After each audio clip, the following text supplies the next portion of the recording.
All right, so I'm gonna take another hour to go through all of the NIS2 compliance things and so on. So, if you're hungry, bear with me. Or I technically have 20 minutes, right? But I have like way too many slides. Anyway, so I actually have prizes, and me traveling to Estonia for the last 20 years, I'm very well aware about Estonians being very proactive, very engaging audience, which always, full of questions and everything. So I have a free 1-year personal VIP security passes, up to 5 devices. So for those who are actually very, active, you're gonna get, some of the free prizes. I also have money there, so I can give money. If that doesn't work, I can give money. Free money always works. All right, people, so who knows what NIS2 stands for? Anyone? Raise your hands. No. What's that? Network? What? Information? Right? Security? Something, right?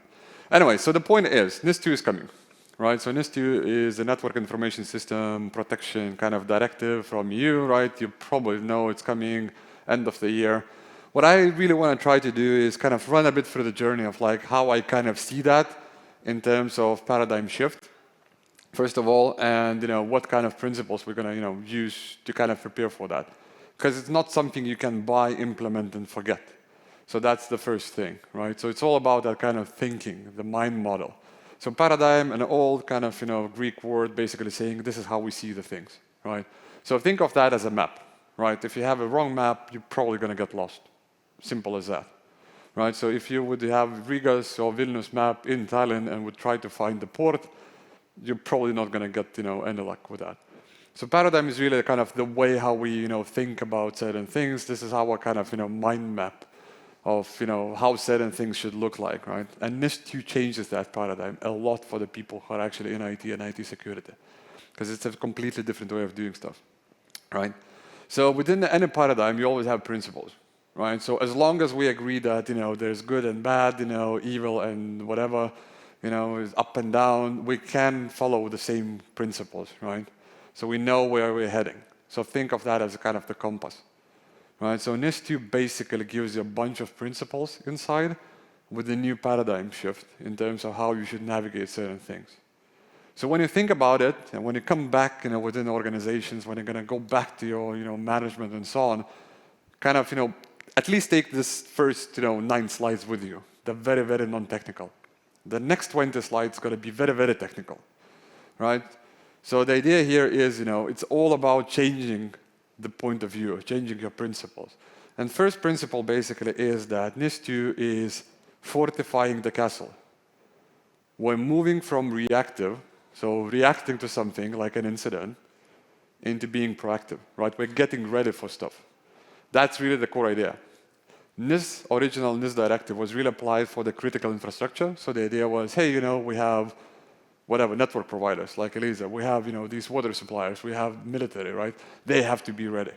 They will protect everyone else. And then what we have witnessed over the course of last years is that it's not enough, right? So we have to start preparing for things. Right, so the first thing, in paradigm shift is really, reactive versus proactive. It's a complete opposite thing. You have to start thinking about stuff. It's not, I'm gonna go buy a request or checkpoint box and I'm gonna be happy. No, you're not. And it's not GDPR, where paper-based compliance was really good, right? You go there, sign DPO, someone sends you a paper, you pay $2,000, stamp done. It's not gonna fly that way. You're gonna get fined. It's gonna be fun, right? Another thing, it's adaptable. It's a living thing. So I have a bit of the kind of benefit being part of the few ICT associations members where I also heavily involved in some of the law in terms of preparation for the NIS2 implementation within some of the EU countries. And I've seen many different ways, right? So NIS2 is a directive. It basically says, we're going to go that path, right? And then everyone technically should go that path. Whether we're going to go straight, or we're going to go back and then we're going to go forward, or we're going to go left, we're going to go right. It depends, If you want to dance, you can dance. There's a straight path, there's all of the things, but really it's all about how we're going to move on. So we're going to have certain principles implemented in the local law. It's going to have a lot of freedom, but it's going to be livable and breathable body, right? So you're going to have it evolving constantly. In some of the laws, in some of the countries, you will basically have to periodically update information about your systems which are falling under the NIS, special or imported requirements. So it's not that, October 19th, I'm going to be sending the list of the systems and I'm done. No, it's not. You'll have to start doing it a daily basis, more or less, or daily, monthly, weekly, whatever. It's really up to the policy requirements you're going to put and risk assessments, right? So it's changing. It's also expanding the scope. So we've been playing in one single map, this computer game. Now we have a bazillion of maps, right? So those of you who do a bit of, Warcraft, Fortnite, whatever, we have new levels. We have new chapters, we have a bunch of new stuff, right? So unlock. There's way more companies now. So depending where you are, what requirements, you may fall under special or important requirements. We did a rough estimations, around about 10,000 new companies will be NIS2 compliant in the Baltics alone. So up to 10,000 organizations and companies should fall under NIS2 directive. So many of you most likely will, if not already, right? So that also says that, if you are a, print house, and you're printing, I don't know, milk bottles, milk cartons for, Tetra Paks and so on, you may become an essential requirement. If you are a trash provider in the middle of nowhere in Estonia, you may be essential one because you're the only one, right? So it's all about that monopoly and kind of competence as such. Again, sailing together, lighthouse, you probably all heard about this, old funny joke with US Navy military in the fog. No? Yes? I don't know. Anyways, US Navy ship, goes on the practice in the sea. Basically, they keep sailing, say, oh, there's light on the right, starboard side or whatever, it's a captain's like, hey, order that guy, to change the course, right? And they say, hey, this is US military, blah, blah, blah, change the course 20 degrees, we're gonna collide. And they respond back, no, this is, US, blah, blah, blah, change the course 20 degrees, we're gonna collide. And basically they're changing, back and forth until the point, like, this is US military, this is Captain Admiral, blah, blah, blah, John Smith talking, change the course, otherwise we're gonna be firing at you. They say like, awesome, we're a lighthouse, change course, otherwise you're gonna crash. Right? So that's the thing. So one of the things we actually have here, we have a lighthouse. So there's a cyclone. It's another abbreviation of European, right? So European Union is perfect at building new stuff, right? It's a EU cyber security liaison operation network center. I think that's how a cyclone actually filters through. But idea again is local certs, local national cybersecurity laws will be able to send responses back about incidents which happen, which have been prevented and may not happen across EU. Again, the idea is, we want to share information, right? So we want to actually make sure that you guys get enough, incidents, indicators of compromise and other information to be able to protect against the incidents which may not have yet happened for you, right? So again, preparing for that voyage, if you're that ship, we have the lighthouse, we have the ports, we have everything, right? So how are we going to get started? I actually have a 10-step plan for you guys. That's a good news, right? End of the slide, I have exactly 10 steps what you need to do to get there. And none of them involves buying. It says there's substantial amount required. Some of you may need to buy something, some of you will not need to buy anything, right? Some of you will simply have to have, some help and services from, companies like Elisa and or service providers to help you kind of get it tested. If none of you have ever touched, ISO 27000 in the past, that may look scary, right? But you will have to go through the policy and all of these things, right, to be able to align. Again, it all aligns with the global security framework. So whether you have ISO 27000 or you've heard about it, you can go and read it, NIS CSF2, Zero Trust Model, whatever, cybersecurity maturity assessments and models, they all can help you to get there, right? Again, number 2 of the steps is, get familiar with the stuff, right? Start reading now, it's going to be too late later on, end of the year. Another interesting thing with NIS2 is it does adopt an all-hazardous approach. So the idea here is that it's not just about cybersecurity. If you don't have a fire extinguishing system within your data center, you have a problem, and it has nothing to do with cybersecurity.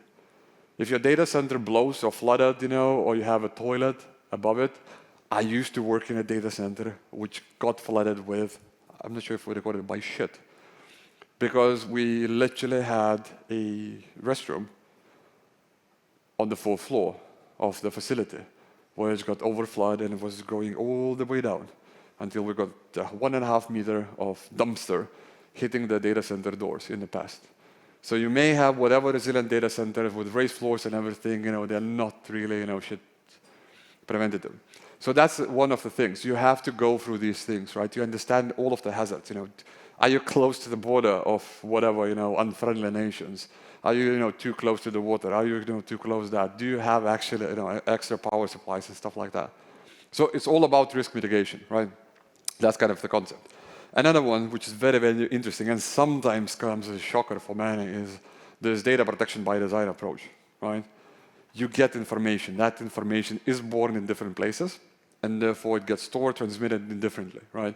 So GDPR technically should have taught you this. Many of you managed to swipe through GDPR with the paper-based compliance without really kind of worrying about it too much. So you have to come back to this and basically say, hey, like how I protect my data, where my data lives, how it gets created, how it gets transmitted, where it gets stored, all of these things. So there's a basic, principles. It's a user-centric approach. Again, there are simple ways of doing that where you don't have to buy, anything. Just go there and make sure that all of the data is treated confidential by design.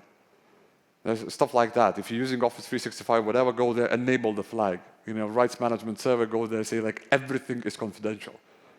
And only exclude the data out of that stack when actually needed. So it's way easier for you to track certain things, right? Doing that way instead of trying to figure out, my files are all over the place, right? Again, so it's really the paradigm shift between kind of the rabbit and the duck. It depends what you see here. But NIS2 is all about changing perspective, right? So instead of I go and buy a firewall, and I'm very happy that you buy checkpoint firewalls. The problem is that it doesn't solve the problem why, or it doesn't answer the question why. I've asked this question like many times, like why do you buy certain things? And many of the customers, to be honest, technically say, because everyone does it. And that's not the response I want to hear, right? It's really about, you need to understand why you do investments, what they help, to protect, where is that risk mitigation management kind of, profile sitting there. So it's a bunch of these, proactive, risk assessments, planning responses, and so on. Another thing is you have to have incident response plans. That's another major thing which never been a part of any regulation in the past, except ISO 27000, to be honest. But you have to figure out, okay, so if something bad happens, what I will do and who will be responsible. So if anyone of you have business continuity plans, technically there should be disaster recovery plans and should be some similar things, right? Response procedures, basically. So you should know that who exactly will be responsible of doing stuff, who will be responsible of reporting an incident, who will be sending that incident, who will be the one, picking up the phone. What's the phone number? Simply put, right? If that person is out of the company, who the hell is, going to be, responsible for all of that stuff? Anyway, so a few highlights. So it's a EU-wide legislation. It goes into effect October 18th. All of the laws needs to be passed by October 17th. You're going to have a 12-month grace period after that. So basically, it's not that bad still, right? But the requirements will come. Majority of the countries I've seen already have some kind of legislations already within the law, which are being proposed and kind of negotiated. I have not seen real technical OTRs yet, so organizational technical requirements. And NIS is kind of working on that. It's most hidden secret so far within Europe. No one really knows. So the thing is, we are kind of like 4-6 months from now on, where we're gonna have legislation passed. No one really knows what the hell is gonna happen. Right, so what will be required from you precisely? So if anyone tells you like we know what exactly you have to do, they're lying. Right? I told you I'm going to give 10-step plans, but I'm not going to tell you, exactly what you have to do. I know how you're going to get to the point where you're going to get prepared. And trust me, you're going to have at least a year, depending where you are. Some organizations may need a year or two to actually be prepared. Right? You need to find CISO, CEO, or responsible. So basically, someone who will have their head cut off. Right? So if you don't have anyone responsible, you'll have to find. In some countries, legislation says there will be a chance to fire the CEO of the company or remove him from position in power for up to 2 months if he's not responding to any incidents, and that's by law. So you may actually stop the whole company from running if you're not putting enough effort. So if you're going to do intentional ignorance, so the idea basically you're not going to resolve the problems, most of the certs and national law, they will have a chance to actually go there and remove CEO from the management position by law, put in court. So that's what you're going to have in the law in September. You may get up to 10 million fine and 2% of the global revenue. And again, in summary, what you need to do is Get your shit together. Take responsibility, basically. That's the first thing. So find someone responsible. I had this discussion many, many times where people say, oh, we don't care, no one's really responsible, it's just IT security or network, guy problem. No, it's not. Your CEO may get, fired and you may get 10 million. It's a board level problem which needs to be addressed at the board level right now. It has nothing to do with the techies, right? So if you're not within the board, go there back, say, Gintaras told me to come to you and tell you're going to be fired. Simply put. Because it's not techies, it's not IT managers who will be responsible. It's owners and the heads of organizations who will be responsible for that. You have to figure out how you're going to manage incidents in response, right? So you have to have incident response plan and a well-defined document which basically says, okay, what we're going to do step by steps when something will go wrong.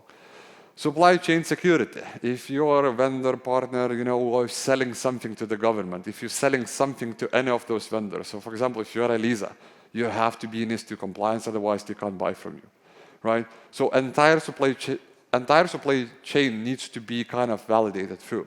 And that includes things like if you're a software developer and if you're using open source component and you go on Docker Hub and you pull something from there, scan those images basically.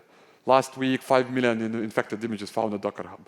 Developers, they don't care because they're on the far extreme end of proactivity. Let's call it that way, right? I'm being very polite. Developers typically don't talk, right, with people. It's like, don't touch me. I'm doing stuff.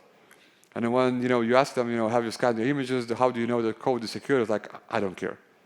I mean, my job is to build big business functions. So if no one goes and explicitly tells them, hey, you have to start caring about them, they won't. Right? Because they don't care. Again, a bunch of other things, secure, protected networks, get firewalls, or don't. And again, depends. If you're not, living locally, if you don't have network traffic and the data or whatever, you don't need maybe firewall. Firewall is just a door, right? It has nothing to do with the data protection. It's a door, it just goes up, opens and closes, right? You need to put locks. You need to figure out like who is allowed, who is not, and stuff like that, right? It's all based on the risk profiling. So do you have risk, you don't have risk, and how you're going to build that? Cryptography identity. Training and awareness. That's another thing. Keep pushing through the heads, into organizations that now we are all there in the same boat together, we're sailing against a lighthouse, we have to change the course.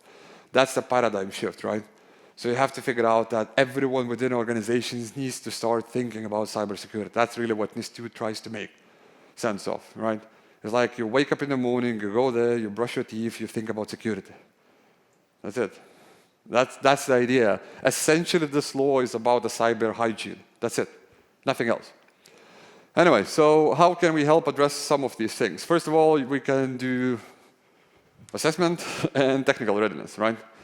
Whatever. Again, partners are here as well for some of those. So, go there, hire auditors, call me, I can tell you what to do.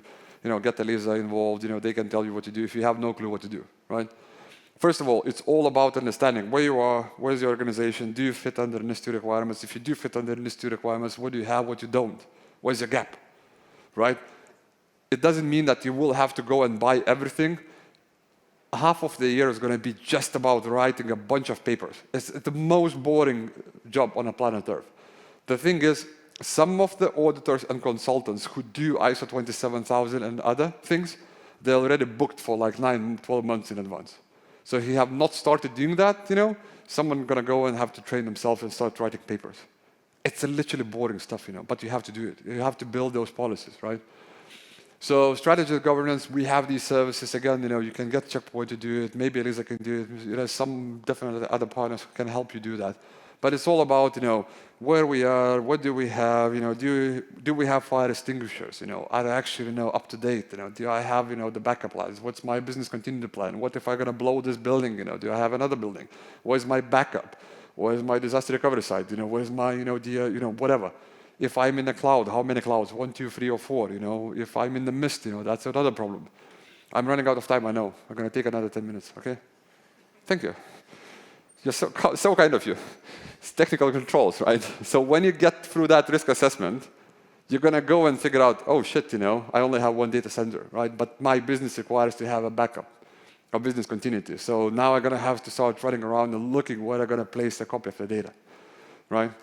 Things like that. So this is how you're going to run through it. After you're going to fix all of it, you're going to have operations. How are we going to run it all? So think about it. Every single week, whatever, you may get a new resource, new VM, whatever born, right? There's a new data created. There's something new launched. Someone has to track that stuff. If you're not large organization, you never went through ITSM cycle, IT service management cycle, you may have trouble with that. So that's a mindset thing. Again, you have to get that muscle memory. You have to start managing things as services, not as systems, right? So then you kind of go through all of these things again. First thing is readiness assessment.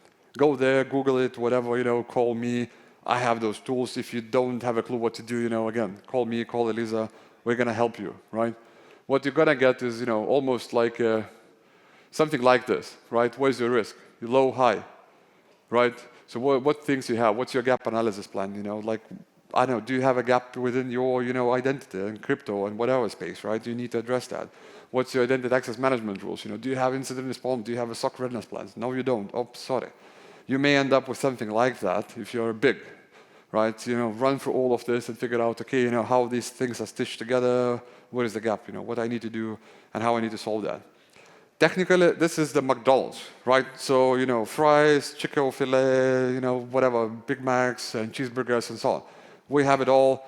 Partners, MSSP partners, they actually have it as a service. So, think of the checkpoint technical as a, potato and meat provider. We have all of these things at large scales. If you don't really need potato sacks and not really a restaurant, you go there to someone like Elisa, they're going to sell you, ready-to-eat stuff, right? So, by the way, this is like an entire kind of portfolio. Technically, we can sell this as one price. So I have an offering for that. It's called Infinity Total Protection, which allows to wrap everything, and then you can consume anything you like, more or less, right? Again, the same thing can be done through service providers. So domain level analysis already mentioned. You kind of get the paper, and then depends what you want. If you have architecture, you still need to reassess it. If you don't have ISO 27000, right? So you can start from the left, from the right, from the up, from the bottom. Doesn't matter. As long as you're going to map everything together and map that to the business risk, it's going to be fine. If you don't assess the risk and you're only going to run, oh, I have firewall, I have this, someone's going to slap you, and it's going to hurt. So what can be done today? 10-step plan, as I told. First of all, call your boss. Basically say, hey, you're going to have a problem end of the year, right? You are the one who will get fired if something goes wrong.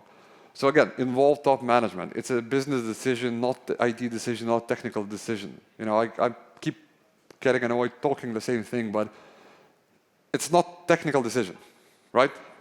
We agree on this? Good. So call the boss. Then determine the scope. So after you call the boss and you make kind of the warmongering story and say things will go south, figure out, okay, what needs to be done, right?